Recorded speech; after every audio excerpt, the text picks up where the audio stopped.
આદિ, અહીંયા શું કામ બોલાવી છે મને? જે વાતો આપણે ઘરે કરી શકીએ ને. વાત જ એવી હતી કે ઘરે બધાની સામે વાત થઈ શકે એમ નહોતી. જો આ રીતે વાત કરવી સારું ન લાગે. પ્લીઝ, હું જાઉં છું. આપણે પછી મળીએ. આવી જ છો તો વાત કરી લે ને. આદિ, સમજવાની કોશિશ કર કે આ બધું જે કંઈ પણ થયું છે તારા પપ્પાના લીધે થયું છે. એણે તારા જબરદસ્તી લગ્ન કરાવ્યા ને મારે પણ કરવા પડ્યા. તું વિચાર કર કે આપણે બંને એકબીજા સાથે કેટલા ખુશ હતા ને હવે આટલા સમય પછી આપણે એકબીજાને મળ્યા છીએ. તું તારી રીતે જીવતી હતી, હું મારી રીતે, પણ હું તને ક્યારેય ભૂલી નથી શક્યો. તું શું ફરક પડે છે? કોણ કોને ભૂલ્યું, કોણ કોને યાદ રાખ્યા? એવું કોણે કહ્યું કે એક ચેપ્ટર ક્લોઝ થઈ જાય ને નવું ચેપ્ટર ચાલુ થાય તો જૂનું ભૂલાય જ જાય અથવા યાદ જ રહી? આદિ, હવે આ વાતોનો કોઈ અર્થ નથી. છે ને? તું ભૂલી નથી શકી ને? હા કે ના? બિલકુલ નહીં.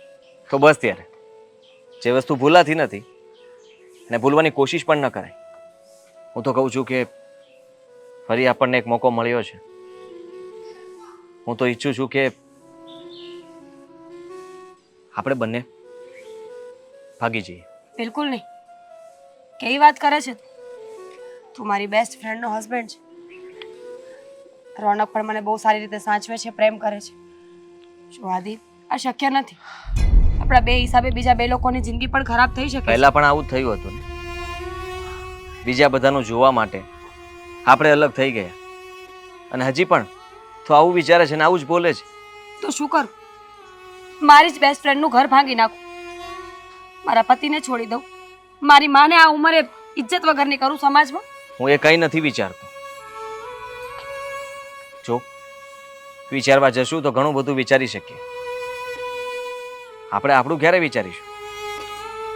તું તારું વિચાર, મારું વિચાર. તું ખુશ છે ખાલી કહેવા માટે, અને હું પણ લોકોને બતાવવા માટે ખુશ છું. સાચું કહું તો આ શહેરમાં આવવા જ નહોતો માંગતો. આ તો કામના હિસાબે મારે આવવું પડ્યું. સારું થયું કે હું આવ્યો તો તને મળ્યો. તને જોયા પછી મેં નક્કી કરી લીધું હતું કે હું તારી સાથે વાત કરીને રહીશ, અને એટલા માટે જ મેં તને બહાર બોલાવી. વાત કરવી હતી. તને લાગે છે કે આ શક્ય છે? હા, બધું જ શક્ય છે. ખાલી તું હા પાડ. જો જે થવાનું છે એ થઈને રહેશે, પણ હવે હું તારાથી દૂર થવા નથી માંગતો. તારી સાથે રહેવા માંગુ છું. આપણા જૂના દિવસો યાદ કર. એ દિવસો પણ એકબીજા સાથે કેટલા ખુશ હતા. પ્લીઝ વિચાર કર કે તારા ઘરે પણ કોઈ બાળક નથી ને મારા ઘરે પણ. માની જા મારી વાત. હા.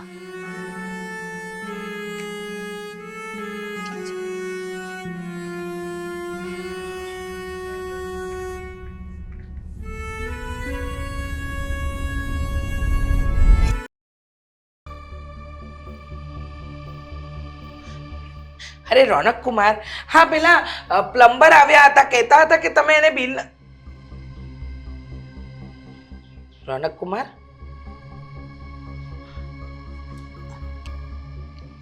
હા મમ્મી, જય શ્રી કૃષ્ણ. તમે કઈ કહ્યું? જય શ્રી કૃષ્ણ.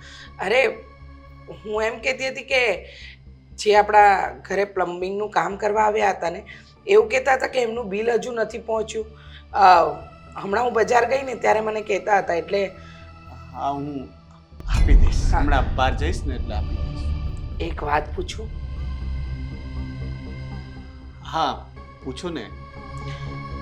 હું ગઈકાલથી જોઈ રહી છું, તમે ઘરમાં છો છતાંય ઘરમાં નથી. હા, એકલા એકલા બેઠા રહો છો, નિરાશ છો. તબિયત તો બરાબર છે ને? હા મારી તબિયતને શું થવાનું, એકદમ ફિટ છું જુઓ ને. અને એ તો કામના વિચારમાં આવીશ. મને કંઈ નથી થયું મમ્મી. કંઈ કેટલું ખોટું બોલશો રોનક કુમાર, ઓળખું છું તમને. આટલા સમયથી તમારી સાથે રહું છું. તમે ખુશ હો, નિરાશ હો, બીમાર હો, કે તમારાથી કોઈનું ખોટું થયું હોય કે તમારી સાથે ખોટું થયું હોય, તો એક મા તરીકે દીકરાના હાવભાવ ઓળખી શકું છું. સાચું કહો, મનમાં શું વાત ચાલી રહી છે? તમે મને દીકરો કહો જ છો કે માનો પણ છો? ના, તમે મારા દીકરા છો.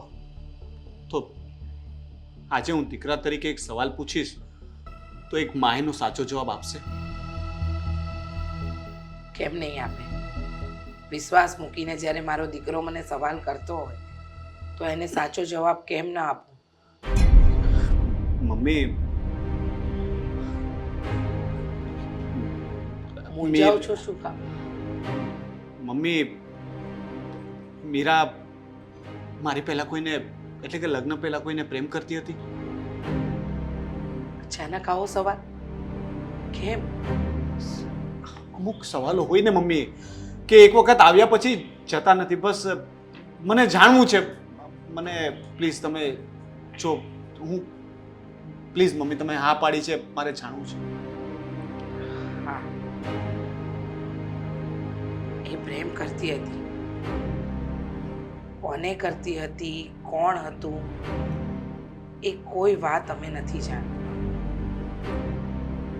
રોનક કુમાર, મીરાના પપ્પા એ વખતે હયાત હતા અને એમને પ્રેમ લગ્નથી સખત વિરોધ હતો. એટલે મીરા પ્રેમ તો કરતી હતી, પણ એની સાથે પ્રેમ લગ્ન કરી શકે એની કોઈ શક્યતા નહોતી. અને એને જોયો નથી, જાણ્યો નથી,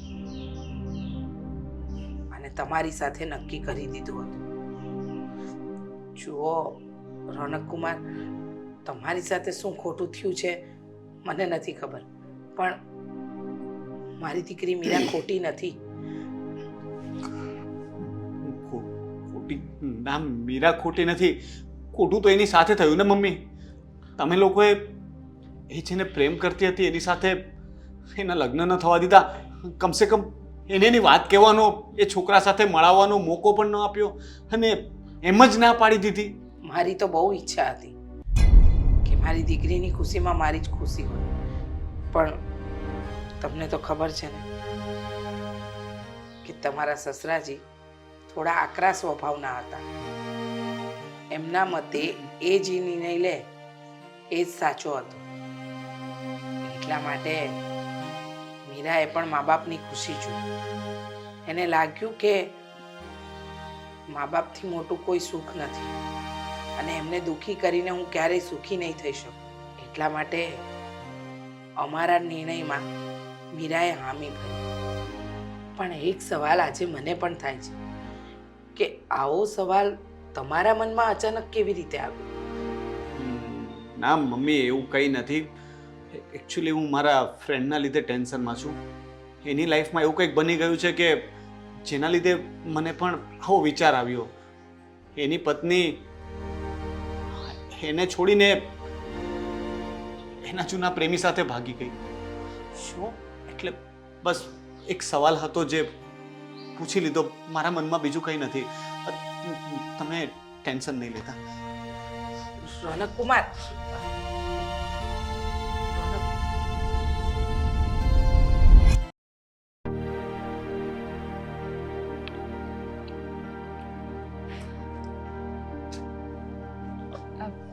આવી ગયા તમે? આવી તો ગયો છું, પણ થોડી વાત કરીને જાઉં પણ છું. થોડી વાત કરીને જાઉં છું? હવે શી જવું છે? આ તમે કહ્યું હતું કે છેલ્લી મીટિંગ છે. એ પતી જાય પછી કંઈ જ કામ નથી. અને તમે પ્રોમિસ કર્યું હતું કે આપણે બંને એક દિવસ બહાર જઈશું. કેટલા સમય પછી અહીંયા આવ્યા છીએ. હા, માફ કરજે, પણ એ પ્રોમિસ હું તોડી રહ્યો છું. નહીં નિભાવી શકું. હા, તો કોમ્પન્સેશન આપવું પડશે ને એના બદલામાં? દામિની, પ્લીઝ, જો હું બહુ દૂર આદિ- જઈ રહ્યો છું અને પાછો ક્યારે આવીશ એ નક્કી નહીં. દૂર જઈ રહ્યો છું એટલે આ શું બોલો છો? કોઈ મૂવી જોઈને આવ્યા છો? સાચે જ એવું લાગે છે કે કોઈ લવ સ્ટોરી જોઈને આવ્યા છો અને સામે જવાની પરમિશન ના માંગતા હોય એવું લાગે છે. સોરી, એટલે કામથી બહાર જાઉં છું. મતલબ કે તું રાની જોતી, પણ હું જ્યારે આવીશ ત્યારે સરપ્રાઈઝ આપીશ. સરપ્રાઈઝ? હા અને મારા માટે હા. આ લગ્નના એટલા વર્ષમાં ક્યારેય ગિફ્ટ નથી આપ્યું અને સરપ્રાઈઝ? દુઃખની વાત છે કે બની શકે તો મને માફ કરજે. મેં તને શેના માટે? કહું છું, તું હંમેશા ખુશ રહેજે, તારું ધ્યાન રાખજે અને જીવનને આગળ કેવી રીતે જીવવું એવા પુસ્તકો વાંચજે. આથી શું બોલો છો? મને કંઈ સમજાતું નથી. જુઓ, તમને કંઈ થયું છે, કંઈ પ્રોબ્લેમ છે તો મને વાત કરો ને. તમને ખબર છે ને આપણે એકબીજાને પ્રોમિસ કર્યું હતું કે કંઈ પણ પ્રોબ્લેમ હોય સાથે સોલ્વ કરીશું. આ બધા પ્રોમિસ તે કર્યા હતા. મેં તો ફક્ત ખાલી હા પાડી હતી જેથી કરીને તું વધારે પ્રશ્નો ના પૂછે. હવે સાચી વાત એ છે કે કે કે તું બહુ સારી છે. મારી સાથે આટલા સમય સુધી એકદમ બરાબર રીતે રહી છે, મારું ધ્યાન રાખ્યું છે. બની શકે કે મેં તારું ધ્યાન ઓછું રાખ્યું હશે. આપણે બંનેની કમ્પેરિઝન કરીએ તો તારો ફર્સ્ટ નંબર આવશે અને એના માટે હું દિલથી તારો આભાર માનું છું. Thank you so much. આથી હવે છે ને તમે મને ડરાવી રહ્યા છો. ડરાવતો નથી દામિની, ફક્ત એટલું કહેવા માંગુ છું કે જો હું મારી જોબ છોડીને નવો બિઝનેસ કરવા ઈચ્છું છું અને એ બિઝનેસને માટે થઈને હું આ શહેર છોડીને તારાથીને થોડો દૂર જવા માંગુ છું. શું? હા, હું ટેન્શનમાં છું, મારું માઇન્ડ સેટ નથી બરાબર રીતે. પણ અચાનક? જો તું હંમેશા કહેતી હોય છે ને કે હું તમારી સાથે છું, તો પ્લીઝ આ વખતે છેલ્લી વાર મને એક ચાન્સ પણ જોઈએ છે અને સાથ પણ આપીશ તું? Don't worry. જેમ પહેલા કહ્યું હતું એમ હું હંમેશા તમારી સાથે છું. તો ઠીક છે. મેં કહ્યું એમ કે તારું ધ્યાન રાખજે. તું થોડા દિવસ માટે તારા પિયર જતી રહેજે. હું જેવો આવીશ એટલે તને ફોન કરીશ. પણ તમે અત્યારે જ જઈ રહ્યા છો, હમણાં જ. આઈ મીન એટલું જલ્દી બિઝનેસની હજુ વાત કરી છે. અમુક વાતો તને ન કહું તો વધારે સારું, કારણ કે તને દુઃખ પહોંચે એવું નથી ઈચ્છતો. બધું બરાબર જ છે, કંઈ પ્રોબ્લેમ નથી, ચિંતા જેવી પણ વાત નથી.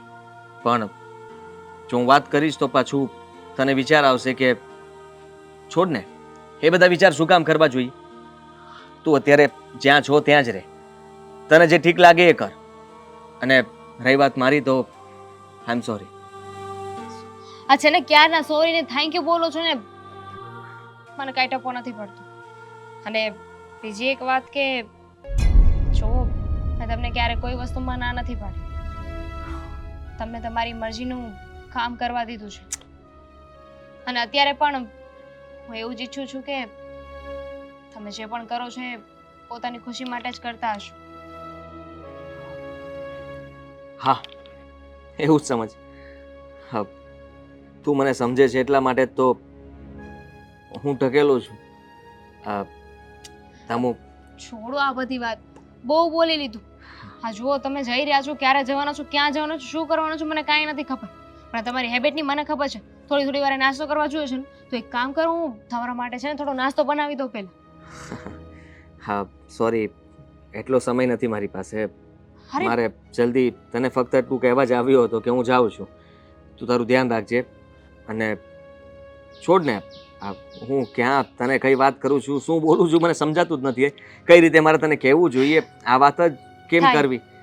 માણસ કન્ફ્યુઝ હોય ને ત્યારે આવું બધું થાય. વર્કલોડ એટલો બધો છે અને તમે હવે જ્યારે જીવનમાં નવું કરવા જઈ રહ્યા છો તો સમજી શકો છો. હા, ઇટ્સ ઓકે. તે કલ્પના પણ નહીં કરી હોય એવું નવું કામ કરવા જઈ રહ્યો છું.